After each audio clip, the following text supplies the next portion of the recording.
재밌는 이야기 좀 해주세요. 보는 사람들이 그래서 뭐 어쩌라는 거야 뭐 이런 생각이나 하게 하고, 사람들의 관심과 호감을 얻는데 매우 유리하다는 것을 뜻해요.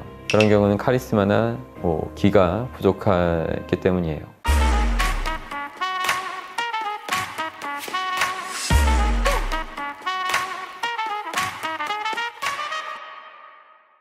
안녕하십니까, 여러분의 심리 멘토 박스입니다.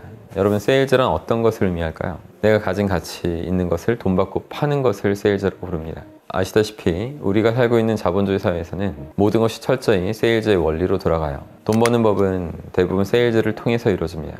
눈에 보이는 재화를 파는 경우에만 국한되는 것이 아니라 눈에 보이지 않지만 중요한 가치를 파는 행위도 세일즈의 영역이에요. 하지만 많은 사람들이 세일즈의 영역에 대해서 무지한 상태로 살아갑니다. 무엇을 팔아야 할지 모르는 경우는 허다하고, 그보다 먼저 자신에게 팔 수 있는 가치가 어떤 것들이 있는지조차 모르는 사람들도 정말 많죠. 결국 세일즈란 나를 파는 것이나 마찬가지이기 때문에 세일즈의 영역에 진입하기 위해서는 남에게 충분히 의미가 있을 만한 가치를 나눌 수 있는 사람이 되는 것이 순서입니다. 남에게 팔 수 있다는 것은 곧 나에게 먼저 팔 수 있어야 하는 거겠죠. 하지만 대다수 사람들이 자신이 파는 것에 대해서 정보도 지식도 없고, 실제로 그것을 사용할 때 얻게 되는 혜택이나 이득, 즐거움에 대해서도 굉장히 무지한 상태라는 겁니다. 본인 스스로 자신이 팔려고 하는 것에 대해서 큰 감동을 느껴본 적이 없는 상태로 다른 사람들의 마음을 움직이려고 들면 그 세일즈는 당연히 실패하고 말 겁니다. 잘 팔기 위해서 필요한 노하우 중 한 가지를 알려드리자면 그것은 바로 스토리텔링이에요. 어린아이가 할머니한테 재밌는 이야기 좀 해주세요 이런 모습을 떠올려 보십시오. 이야기가 시작된 다음 아이의 눈이 반짝반짝 빛나고 있고 그 이야기에 집중하는 모습을 보셨을 거예요.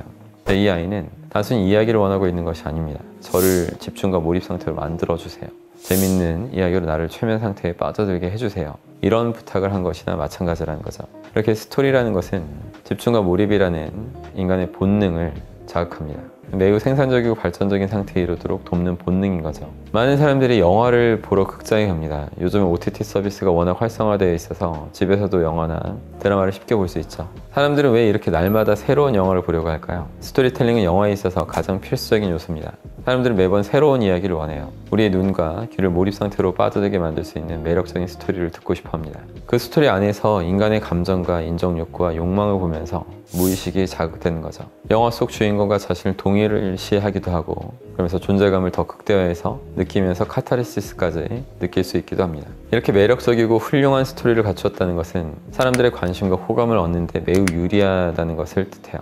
자본주의 사회에서 인간은 항상 타인에게 무언가를 팔아야 생존이 가능한데, 무의식적인 자극을 주고 영향력을 심어줄 수 있는 스토리는 매우 효과적인 도구가 될 수 있습니다. 그렇기 때문에 여러분이 상대방이 흥미로워할 그런 내용이나 재밌고 감동적인 스토리를 준비해서 들려준다면 상대방은 무의식적으로 방어체계가 허물어지고 집중과 몰입 상태가 되면서 결과적으로 여러분에 대한 호감도까지도 상승시켜 놓을 수 있습니다. 거부할 수 없는 스토리가 있다면 심리적으로도 상대방을 완전히 압도시켜 놓을 수도 있겠죠. 결국 상대방이 여러분의 스토리에 감화된다면 상대방은 이전과 전혀 다른 모습으로 변화하면서 여러분한테 호의적인 모습도 보이게 될 것입니다. 그럼 세일즈를 잘 하기 위해서 어떤 스토리를 준비해야 하는지에 대해서 말씀드려 보겠습니다. 첫 번째로는 상대방한테 적합한, 맞는 스토리를 준비해야 됩니다. 여러분이 무엇인가를 팔기 위해서 누군가를 찾아갔다고 생각해 보세요. 이때 여러분은 상대가 필요해서 찾아갔지만 상대는 여러분을 필요로 하지 않을지도 모릅니다. 하지만 이때 상대방의 관심 분야 혹은 약점을 공략할 수 있는 스토리가 준비되어 있다면 여러분은 그 스토리를 이용해서 상대의 관심을 끌어낼 수 있습니다. 여러분만이 갖고 있는 독보적인 차별성까지 가미된다면 성공률은 당연히 더 높아지겠죠. 둘째, 말의 내용보다 중요한 것이 분위기 연출이에요. 가끔은 좋은 스토리를 갖고도 협상에 실패하는 경우가 발생합니다.